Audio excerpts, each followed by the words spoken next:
green vegetables খাওঁ বা নাখাওঁ বাট যেতিয়াই মই দোকানত দেখোঁ বা বজাৰত যাওঁ এনেকুৱা লাগে চব কিনি ল'ম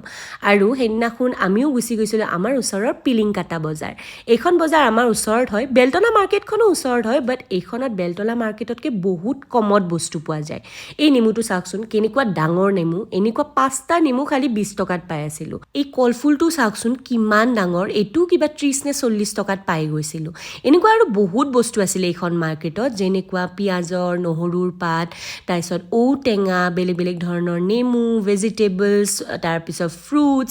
এয়া আছিল ৰঙালাওৰ ফুল আমি মানে যি খাব নাপাওঁ বেংগলোৰত চব লৈ লৈছিলোঁ কাৰণ আধা বস্তু আমি বেংগলোৰত লৈও যাম আমি পিছে শামুক নাখাওঁ দেই এনেই ভিডিঅ'ৰ কাৰণে শ্বৰ্ট এটা লৈছিলোঁ আৰু এয়া ৰঙালাওৰ আগ লৈছিলোঁ তাৰপিছত ইয়াতে ড্ৰাই ফিছ তাৰপিছত বেম্বো শ্বুট আপং বেলেগ বেলেগ ধৰণৰ বস্তু